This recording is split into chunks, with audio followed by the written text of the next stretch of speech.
ইমাম আবু দাউদ রাহিমাহুল্লাহ বলছেন, লাউলা হাদিহিল ইসাবা লান দারাসাল ইসলাম ইয়ানি আসহাবুল হাদিস। যদি পৃথিবীতে আহলে হাদিসরা না থাকতো তাহলে পৃথিবী থেকে ইসলাম মিটে যেত।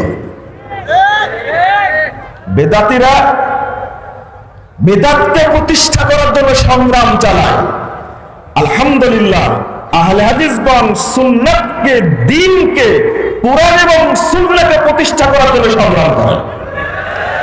এটা সারা পৃথিবীতে চ্যালেঞ্জ। যদি একটার পর একটা মুনিশিদের কথা উল্লেখ করতে থাকি তাহলে আমার সময় লাগবে 2 ঘন্টা, অত সময় পাওয়া যাবে না। ইমাম আহমদ বিন হাম্বল রাহিমাহুল্লাহকে জিজ্ঞেস করা হলো যে 73 ফেরকার মধ্যে 72 ফেরকা জাহান্নামে যাবে, একটি ফেরকা মুক্তি পাবে, তারা কারা? আহমদ বিন হাম্বল রাহিমাহুল্লাহ সরাসরি হাদিসের ব্যাখ্যায় বলছেন, ইল্লাম ইয়াকুনু আসহাবুল হাদিস ফালা আদরি মানহুম। এই মুক্তিপ্রাপ্ত দল যদি আহলে হাদিস না হয়, অন্য কোন দল আমি সেটা জানি না। বলুন আলহামদুলিল্লাহ। ইমাম বুখারী একই কথা বলছেন, ওহুম আহলু আসহাবুল হাদিস, তারা হলেন আহলুল হাদিস। কিছু মানুষ বলে আহলে হাদিসদের জন্ম নাকি হয়েছে 200 বছর আগে।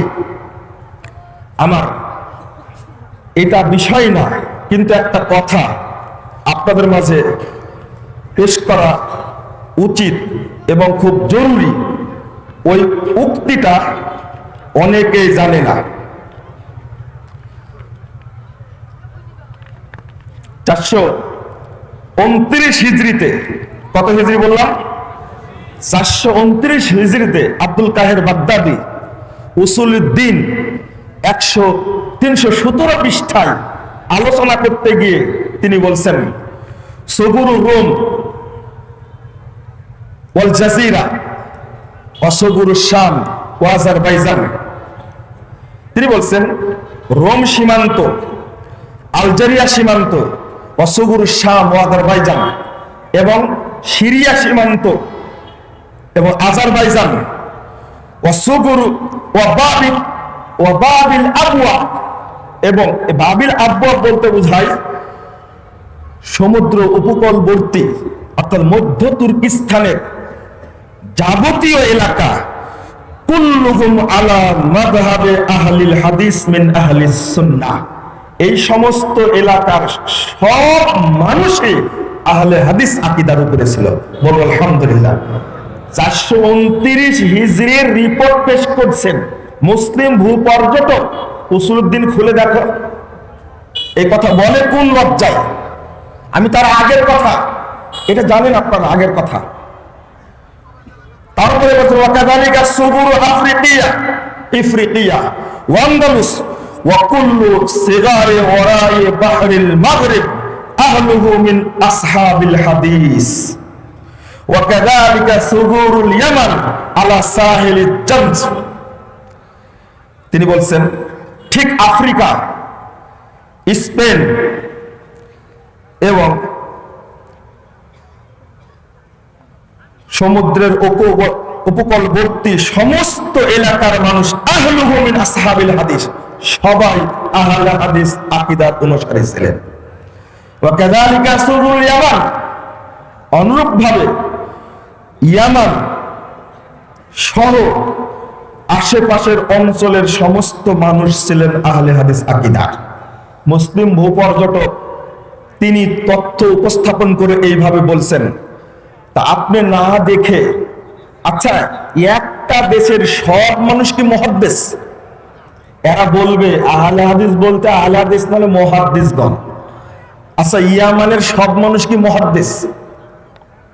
ওই যে বলেছি শুধু গাঁজাই খায়নি, ওর সাথে হিরোইন মিশায়া খেয়েছে। আল্লাহ এদেরকে হেদায়েত দান করুন। তোমাদের আধ্যাত্মিক বাপের তথ্যটা খুলে দেখো, এত গালিগালাজ করে।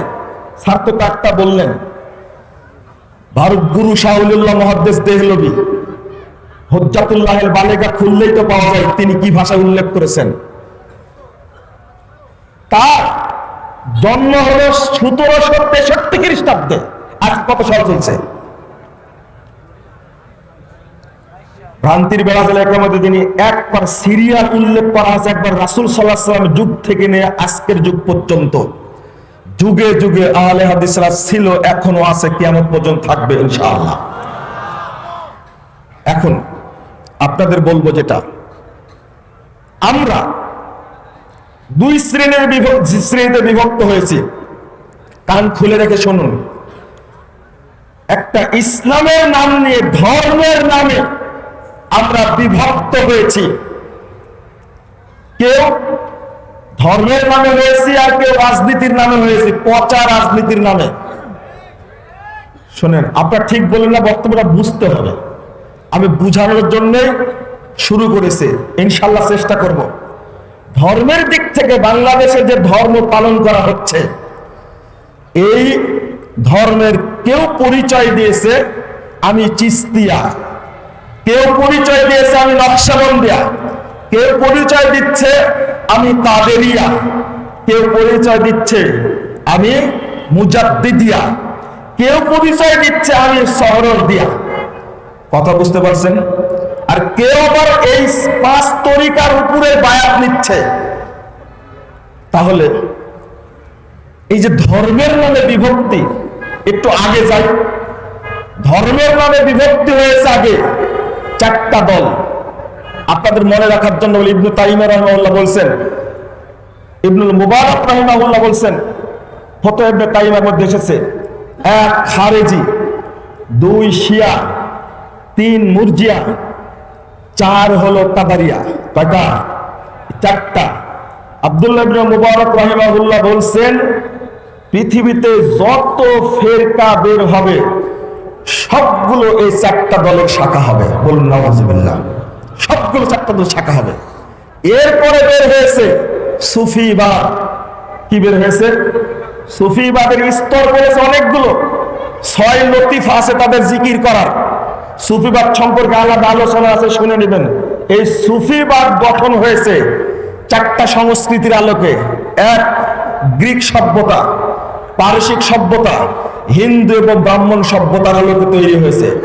বর্তমানে যেটা কোয়ান্টাম মেথড চলছে বাংলাদেশে, মহাজাতক বুখারী নামে যে চালাচ্ছে, এইটা হলো সুফিবাদের নতুন সংস্করণ। এটা হলো ইবলিশ শয়তানের পাতানো মরণ ফাঁদ। অতএব কোন শিক্ষিত ব্যক্তি আর মূর্খ ব্যক্তি এদের ফাঁদে পড়া যাবে না। এরপরে তৈরি হলো আরো মতবাদ। 4 মাযহাব তো তৈরি হয়েছে, জানেন এগুলো। তারপরে তৈরি হলো রাফেজি, তারপরে তৈরি হলো জাহমিয়া, তারপরে তৈরি হলো জাবরিয়া, তারপরে তৈরি হলো মুতাজিলা, তারপরে তৈরি হলো মুশাব্বিহা, ইসমাইলিয়া, বাতেনিয়া, নুসাইরিয়া, অভাব নাই, আশারিয়া, মাতুরিদি। এইগুলো তৈরি হয়েছে পরস্পর। বন্ধুরা আমার, এই যতগুলো দলের কথা বললাম, একটি দলের মধ্যে ইসলামের স্বরূপ নেই। তাহলে ধর্মের নামে যেগুলো তৈরি হয়েছে এবং বাংলাদেশে পীর ফকিরের নামে যেগুলো চলছে, এইগুলোর সাথে ইসলামের কোনো সম্পর্ক নাই। 1 নম্বরে আপনি এগুলো তাগুত, এগুলো শরীয়তের পরিভাষায় কি? তাগুত। আলহামদুলিল্লাহ, আহলে হাদিস ভাই বোনেরা মাজার পূজা, কবর পূজা, খানকা পূজা, মাছ পূজা, গাছ পূজা, পাথর পূজা এইগুলো চিনে। কিন্তু আমরা বিপদের ফাঁদে পড়ে আছি রাজনৈতিক প্রেক্ষাপটের কারণে।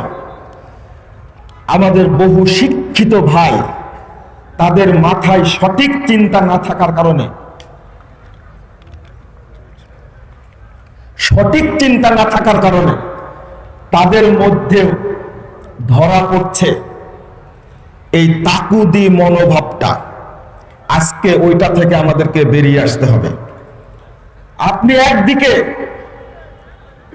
আমি একদিকে সালাতের ক্ষেত্রে, আকীদার ক্ষেত্রে, সিয়ামের ক্ষেত্রে কোরআন এবং সহিহ হাদিস মেনে চলব, কিন্তু রাজনৈতিক ক্ষেত্রে কি ইসলাম নাই? অর্থনীতির ক্ষেত্রে ইসলামের বিধান নেই? প্রশাসনের ক্ষেত্রে ইসলামের বিধান নেই? বিচার বিভাগের ক্ষেত্রে ইসলামের বিধান নেই? সামাজিক কাঠামো সম্পর্কে ইসলামের বিধান নেই, রাষ্ট্রীয় কাঠামো সম্পর্কে ইসলামের বিধান নেই। এখানে ইসলাম অনুপস্থিত কেন আপনার জীবনে? আপনার জীবনে এই সমস্ত ক্ষেত্রে ইসলামের অনুপস্থিত কেন? কেন? আল্লাহ বলছেন 208 নম্বর আয়াত সূরা বাকারা, ইয়া আইয়ুহাল্লাযীনা আমানু দুখুলু ফিস-সিলমি কাফা, হে ঈমানদারগণ ইসলামে প্রবেশ করো পরিপূর্ণ রূপে। এক সাইড মানবেন আর এক সাইড মানবেন না, এর নাম কি? মিস্টার কি? মুনাফিক। 85 নম্বর আয়াত সূরা বাকারার মধ্যে আল্লাহ বলছেন, আফাতুমিনুনা বিবাদিল কিতাবি ওয়া তাকফুরুনা বিবাদ। আপনারা অভিযোগ দেন অনেকে আপনার বক্তব্য বুঝি না আমরা। বুঝেন না কেন? তাওহীদ সম্পর্কে বলি তো বুঝেন না, আকীদা সম্পর্কে বলি তো বুঝেন না, মানহাজ সম্পর্কে বলি তো বুঝেন না। এটা তো মানহাজের বিষয় না, এটা বুঝবেন না। কি বুঝবেন না? কথা বোঝা যাচ্ছে? স্পষ্ট হচ্ছে? কানের মধ্যে নেন, তাহলে বুঝে যাবে ইনশাআল্লাহ। আল্লাহ বলছে, আফাতুমিনুনা বিবাদিল কিতাবি ওয়া তাকফুরুনা বিবাদ, তোমরা কি কিতাবের এক অংশ মানবে আর এক অংশের সাথে কুফরি করবে? ফামা জাযাউ মান ইয়াফআল যালিকা ইল্লা খিজুন ফিল হায়াতিদ দুনিয়া ওয়া ইয়াউমাল কিয়ামাতি ইউরদ্দুনা ইলা শাদ্দিল আযাব। যারা এই নীতি অবলম্বন করে তাদের জন্য পৃথিবীতে লাঞ্ছনা আছে এবং পরকালীন জীবনে কঠিন শাস্তি আছে। ফালা ইউখাফফাফু আযাবুহুম, তাদের শাস্তি কখনো হালকা করা হবে না। মুনাফিকের শাস্তি কি হালকা হবে? না। কেন? সালাতের ক্ষেত্রে সুন্দরভাবে নবীর তরিকায় সালাত আদায় করছেন, ঠিক সালাতের ক্ষেত্রে আপনি খুব সুন্দর মুহাম্মাদি আহলে হাদিস, কিন্তু অর্থনীতির ক্ষেত্রে আপনি পাক্কা কারুন, রাজনীতির ক্ষেত্রে আপনি পাক্কা ফেরাও। এটা নীতি হলো কি? সমাজনীতির ক্ষেত্রে আপনি পাক্কা আবু জাহাল। মুক্তি পাওয়া যাবে না। এই জন্য আপনার আমার জীবনের সর্বক্ষেত্রে একটা বিধানকে, জীবন বিধানকে প্রাধান্য দিতে হবে, তার নাম কি? ইসলাম। হ্যাঁ, তরুণ ভাইরা, ছাত্ররা, আপনাদেরকে লক্ষ্য করে বলবো, আপনাদের মাথাটা পরিষ্কার হলে ইনশাআল্লাহ আগামী প্রজন্মটা হবে বাংলাদেশের তাওহীদের প্রজন্ম ইনশাআল্লাহ। ওই তরুণদের বোঝানোর চেষ্টা করি, আর যারা কিছু শিক্ষিত মানুষ তাদের মাথায় যে ভূত আছে, কে শিখাইছে এই বস্তুবাদী শিক্ষা, আকীদা আপনাকে কে শিক্ষা দিয়েছে? পাশ্চাত্যের ফতোয়া হলো religion should not be allowed come into politics, it is merely matter between man and God। এই ফতোয়া কে দিল? এই থিওরি কে দিল আপনাকে? যে ধর্ম কখনো রাজনীতিতে প্রবেশের অধিকার রাখে না, এই ধর্ম শুধু থাকবে গির্জা এবং মন্দিরের মধ্যে, মসজিদের চার দেওয়ালের মধ্যে। এটা আল্লাহ এবং মানুষের মধ্যে একটা আধ্যাত্মিকতা বিষয়। বলুন নাউজুবিল্লাহ। এই সংজ্ঞা, এই টোপটা আমাদের দেশের তথাকথিত বুদ্ধিজীবীরা গিলে ফেলেছে, এই টোপটা খেয়েছে। অথচ আমি বিশ্বাস করি সূরা আহজাব 21 নম্বর আয়াত, লাকাদ কানা লাকুম ফি রাসূলিল্লাহি উসওয়াতুন হাসানাহ, তোমাদের জন্য সর্বোত্তম আদর্শ নিহিত রয়েছে মুহাম্মদ সাল্লাল্লাহু আলাইহি ওয়াসাল্লামের মধ্যে। পাশ্চাত্যের লোক এটা বলে দিল আর আমরা খেয়ে ফেললাম। ইসলাম সমাজনীতিতে ঢুকবে না, পরিবার নীতিতে ঢুকবে না, রাষ্ট্রনীতিতে ঢুকবে না, রাজনীতিতে ঢুকবে না, অর্থনীতিতে ঢুকবে না। এটা শুধু মসজিদ, মন্দির আর গির্জার চার দেওয়ালের মধ্যে থাকবে, তাই না? এই আকীদা যদি কেউ রাখে আর যদি মনে করে রাজনীতির নামে খুনাখুনি করব, আল্লাহ জিজ্ঞেস করবেন না। আমি ঘুষ খাবো চাকরি করতে গিয়ে, আল্লাহ জিজ্ঞেস করবেন না। আমি সুদ খাবো অর্থনীতি, আল্লাহ জিজ্ঞেস করবেন না। বলুন এটা কি পাগল না ছাগল? বলেন তো দেখেন, আল্লাহ জিজ্ঞেস করবেন না? শুনে রাখুন, মুহাম্মদ সাল্লাল্লাহু আলাইহি ওয়াসাল্লাম মসজিদের যেমন ইমাম ছিলেন, তেমনি মুহাম্মদ সাল্লাল্লাহু আলাইহি ওয়াসাল্লাম রাষ্ট্রনায়ক ছিলেন। যদি আমাকে প্রশ্ন করা হয় পৃথিবীতে সবচেয়ে বড় শ্রেষ্ঠ রাষ্ট্রনায়ক কে, তিনি হলেন মুহাম্মদুর রাসূলুল্লাহ সাল্লাল্লাহু আলাইহি ওয়াসাল্লাম। যদি প্রশ্ন করা হয় পৃথিবীতে সর্বশ্রেষ্ঠ রাষ্ট্রবিজ্ঞানীকে, তিনি হলেন মুহাম্মদুর রাসূলুল্লাহ সাল্লাল্লাহু আলাইহি ওয়াসাল্লাম। যদি বলি পৃথিবীতে সর্বশ্রেষ্ঠ অর্থনীতিবিদকে, তিনি হলেন মুহাম্মদুর রাসূলুল্লাহ সাল্লাল্লাহু আলাইহি ওয়াসাল্লাম। কোন ক্ষেত্রে? যদি বলি পৃথিবীতে সর্বশ্রেষ্ঠ রণকৌশলীকে, তিনি হলেন মুহাম্মদুর রাসূলুল্লাহ সাল্লাল্লাহু আলাইহি ওয়াসাল্লাম। তিনি যুদ্ধের মাঠের সেনাপতি, তিনি একজন রাষ্ট্রনায়ক, তিনি একজন মসজিদের ইমাম, তিনি একজন খলিফা, তিনি একজন রাসূল। একজন মুসলিমের সার্বিক জীবনে যা প্রয়োজন সবই দিয়ে গেছেন মুহাম্মদুর রাসূলুল্লাহ সাল্লাল্লাহু আলাইহি ওয়াসাল্লাম। আমাকে কোন ইহুদি খ্রিস্টানের কাছ থেকে ধার করা মতবাদ নিতে হবে না, প্রয়োজনই না। শেষের কথাটা পরে বলছি, শেষের কথাটা আগেই বলে দিচ্ছি। কেন? এনসাইক্লোপিডিয়া ব্রিটানিকার মধ্যে লাইফ অফ মোহাম্মদ দেখতে গিয়ে শেষ বাক্যটা কি বলেছে? Of all the religious persons of the world, Muhammad was the most successful. পৃথিবীতে যত ধর্মীয় ব্যক্তির আবির্ভাব হয়েছিল তার মধ্যে সর্বশ্রেষ্ঠ ব্যক্তি হলেন মুহাম্মদুর রাসূলুল্লাহ সাল্লাল্লাহু আলাইহি সাল্লাম। তাহলে জর্জ বার্নার্ড শ কি বলে গেল? I believe a man like our representative dictatorship of modern world, he would succeed and solve its problem in a way that would be much needed peace and happiness. রাজ্যসভায় ভাষণ দিতে গিয়ে তিনি বলছেন, তারা আমেরিকার রাজ্যসভায় ভাষণ দিচ্ছেন।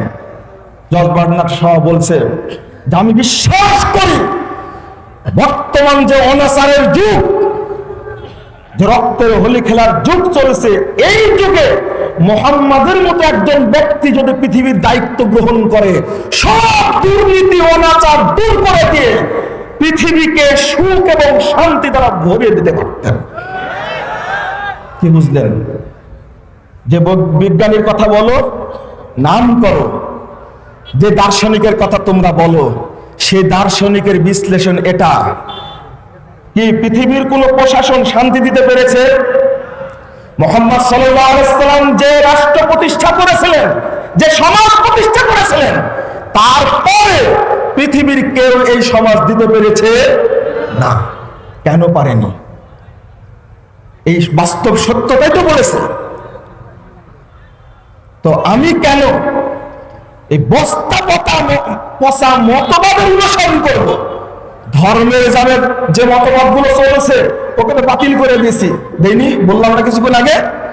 চলবে না। মুহাম্মদ সাল্লাল্লাহু আলাইহি সাল্লামের উপস্থিতিতে যদি মুসা আলাইহিস সালামের অনুসরণ না চলে, হাদিস 444 নম্বর হাদিস, তার দারাকুতনির মধ্যে এসেছে, সনদ সহিহ। আল্লাহ রাসূলের কাছে তাওরাত পড়তে শুরু করেছিলেন ওমর রাদিয়াল্লাহু আনহু। আল্লাহ রাসূলের চেহারা পরিবর্তন হয়ে গেছিল। আবু বকর রাদিয়াল্লাহু আনহু বলছেন, সাকিলাতকা সাওয়াকিলা ওমর, ওমর তোমার ধ্বংস হোক, তুমি দেখছ না? আর তারা নবী ওয়াজি রাসূলুল্লাহ সাল্লাল্লাহু আলাইহি ওয়াসাল্লাম রাসূলের চেহারার দিকে দেখছ না? আল্লাহ রাসূলের চেহারা দেখে ওমর রাদিয়াল্লাহু দেখে বলছেন, আউযু বিল্লাহি মিন গাযাবিল্লাহ ওয়া মিন গাযাবি রাসূলি, রাদিনা বিল্লাহি রাব্বান ওয়া বিল ইসলামি দীনা ওয়া বি মুহাম্মাদিন নাবিয়্যা। ওমর রাদিয়াল্লাহু আনহু তাকিয়ে বলছেন, আমি আল্লাহর অভিশাপ থেকে, রাসূলের গুসা থেকে আল্লাহর কাছে পরিত্রাণ ভিক্ষা করছি।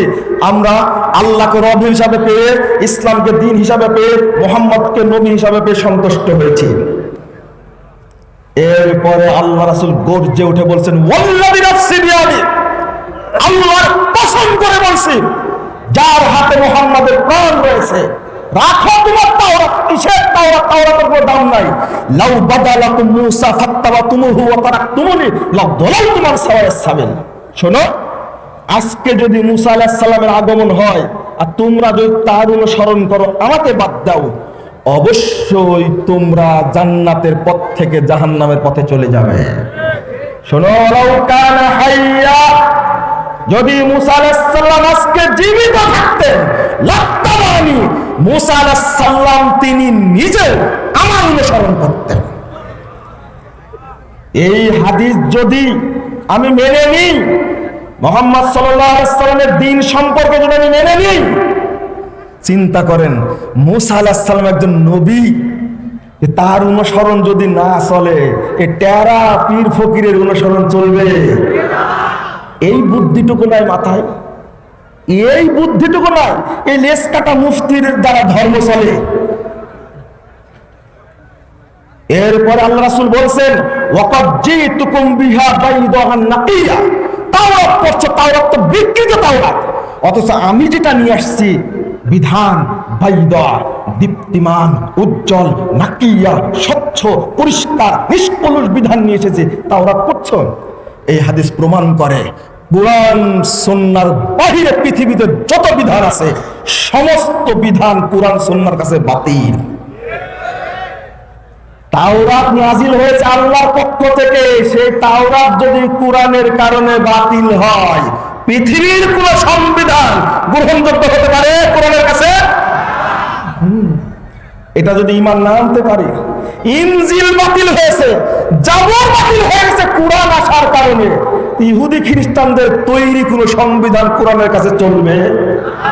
এটা মাথায় ঢুকে না এখনো? এটা নরমাল বিষয়, সোজা বিষয়। দুই, মুহাম্মদ সাল্লাল্লাহু আলাইহি সাল্লাম ছাড়া কোন ব্যক্তির আনুগত্য চলবে না, তিনি নবী হলেও।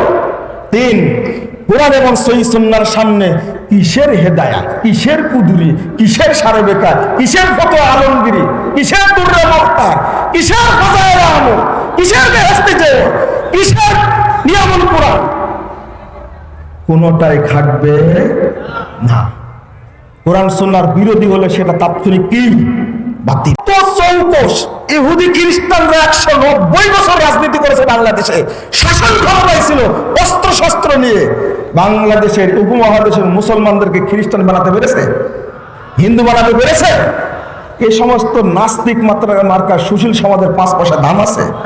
ইনশাআল্লাহ মুসলিম চেতনাকে ধ্বংস করা যাবে না ইনশাআল্লাহ। বাংলাদেশে যে কয়টা মতবাদ চলে, এই মতবাদের ভিতরে একটু ঢুকে আপনাদের বলে দিই, কান খাড়া রাখবেন, মাথা খাড়া রাখবেন।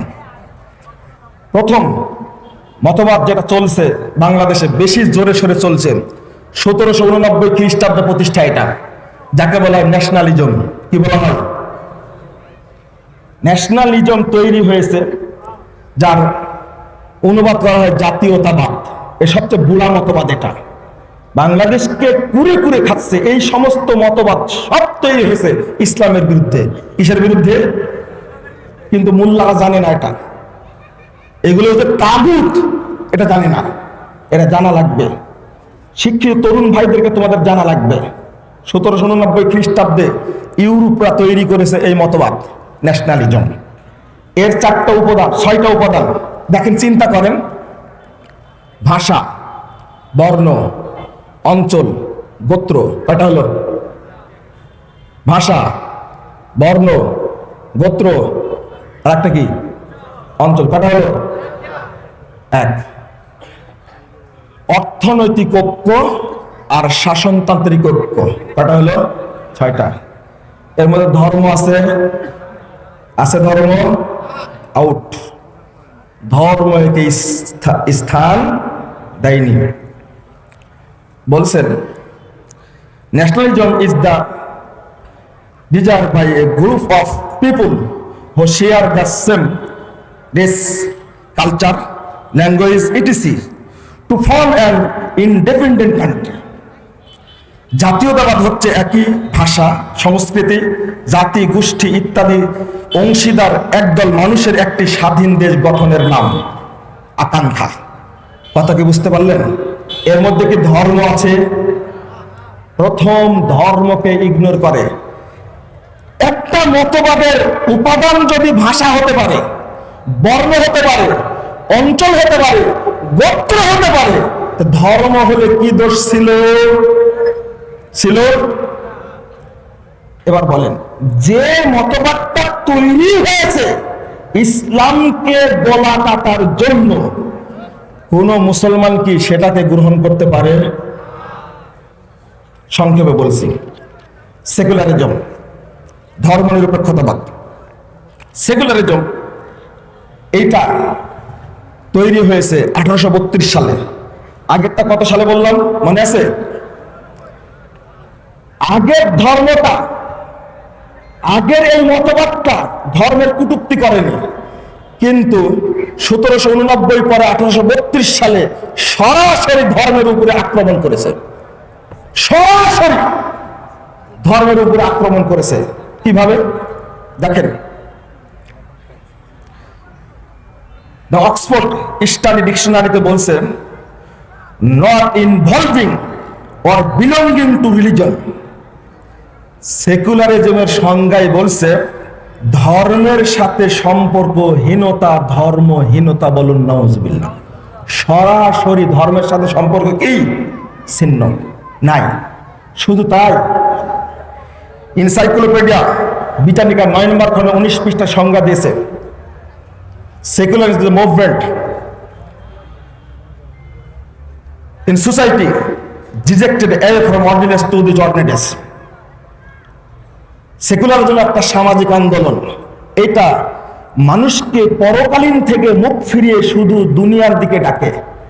আমাদের বক্তারা বলে আদায় করার সময় বলে কি, যে নগদ যা পাও হাত পেতে নাও, বাকির খাতায় শূন্য থাকে। ছি ছি ছি। আর একটা কথা বলে, খাও দাও ফুর্তি করো, আগামীকাল বাঁচবে কিনা কি করে বলতে পারো, তাই না? এটা হলো সেকুলারদের স্লোগান। আমাদের মুখে এটা মানায় না। ওরা শুধু দুনিয়ায় ভোগ করতে চায়, পরকাল সম্পর্কে তাদের কোনো চিন্তা ভাবনা নেই। তারপরে বলছেন, in the medieval period there was a strong tendency for religious person to despise human affairs and to meditate on God and afterlife. এই মতবাদটা তৈরি হয়েছে, তৈরি হওয়ার মূল কারণ হলো যারা রিলিজিয়াস পারসন, যারা ধর্মীয় ব্যক্তি, তাদেরকে তাচ্ছিল্য করা। তারপরে বলছেন and to meditate on God, এবং যারা আল্লাহকে বিশ্বাস করে, and the afterlife, এবং যারা পরকালকে বিশ্বাস করে, তাদেরকে তুচ্ছ তাচ্ছিল্য করাই হলো এই মতবাদের মৌলিক উদ্দেশ্য। এবার বলেন, যে সংজ্ঞাটা কিছুক্ষণ আগে দিলাম আপনাদের সামনে, যে দুনিয়া ছাড়া এটা নিয়ে তাদের কোনো চিন্তা নেই। অথচ আমি আগেই বললাম, ইসলামে মানব জীবনের পরিচালনা করা সবকিছুই আছে, সবকিছু বিদ্যমান। এটা গেল। 1846 সালে আর একটা প্রতিষ্ঠান হলো, যাকে বলা কমিউনিজম, সাম্যবাদ, সমাজতন্ত্র বলে তারা। এটা কত খারাপ বলেন। কমিউনিজমের প্রতিষ্ঠাতা কে? Karl Marx. নাউজুবিল্লাহ। তাদের ভাষাগুলো শুনলে, it is not religion that gets man, but man who gets religion. It is the aphim.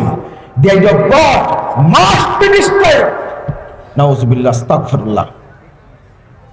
ধর্মকে মানুষ তৈরি করেছে, ধর্ম মানুষকে তৈরি করেনি। ইসলামকে তৈরি করেছে মানুষ, ফেরেশতারা, গরু ছাগল। ইসলাম কার পক্ষ থেকে এসেছে? আল্লাহর পক্ষ থেকে। কার্ল মার্কস উল্টা দিয়েছে, উল্টা দিয়ে বলছে, আপনারা তো শুনবেন না, পড়বেন না, মনে করেন মোল্লার মাথায় টুপি আছে, কিছু বুঝে না, অর্থাৎ তার বক্তব্য মানা যাবে না। আমরা তোমাদের নিয়ে সমাজ গঠন করতে চাই না। রাসূলের যুগে যারা দরিদ্র মানুষ তারা ইসলাম গ্রহণ করেছিল, আজকেও যারা দরিদ্র সবাই তারা ইসলাম মেনে চলে। ইসলামী সমাজ বিনির্মাণ এই দরিদ্র শ্রেণীর মানুষ দ্বারাই ঘটবে ইনশাআল্লাহ। যারা তোমরা নাস্তিকভাবে বিশ্বাসী, আমরা তাদেরকে পরোয়া করি না, তাদের নিয়ে আমরা ভাবি না। তুমি কি শিক্ষা অর্জন করেছো? মুসলমানের বাচ্চা হয়ে একজন জাতীয়তাবাদের তকমা নিয়ে ঘুরছি, একজন ধর্মনিরপেক্ষতার তকমা নিয়ে ঘুরছি, একজন সাম্যবাদের তকমা নিয়ে ঘুরছি। কেন নামাজ পড়েন? কেন সালাত আদায় করেন? ইসলামের ক্ষেত্রে, দ্বীনের ক্ষেত্রে তাওহীদটা কি? ইলার ক্ষেত্রে, মাবুদের ক্ষেত্রে তাওহীদ কি? মাবুদের ক্ষেত্রে তাওহীদ হলো ইবাদত করতে হবে একমাত্র কার? আল্লাহ।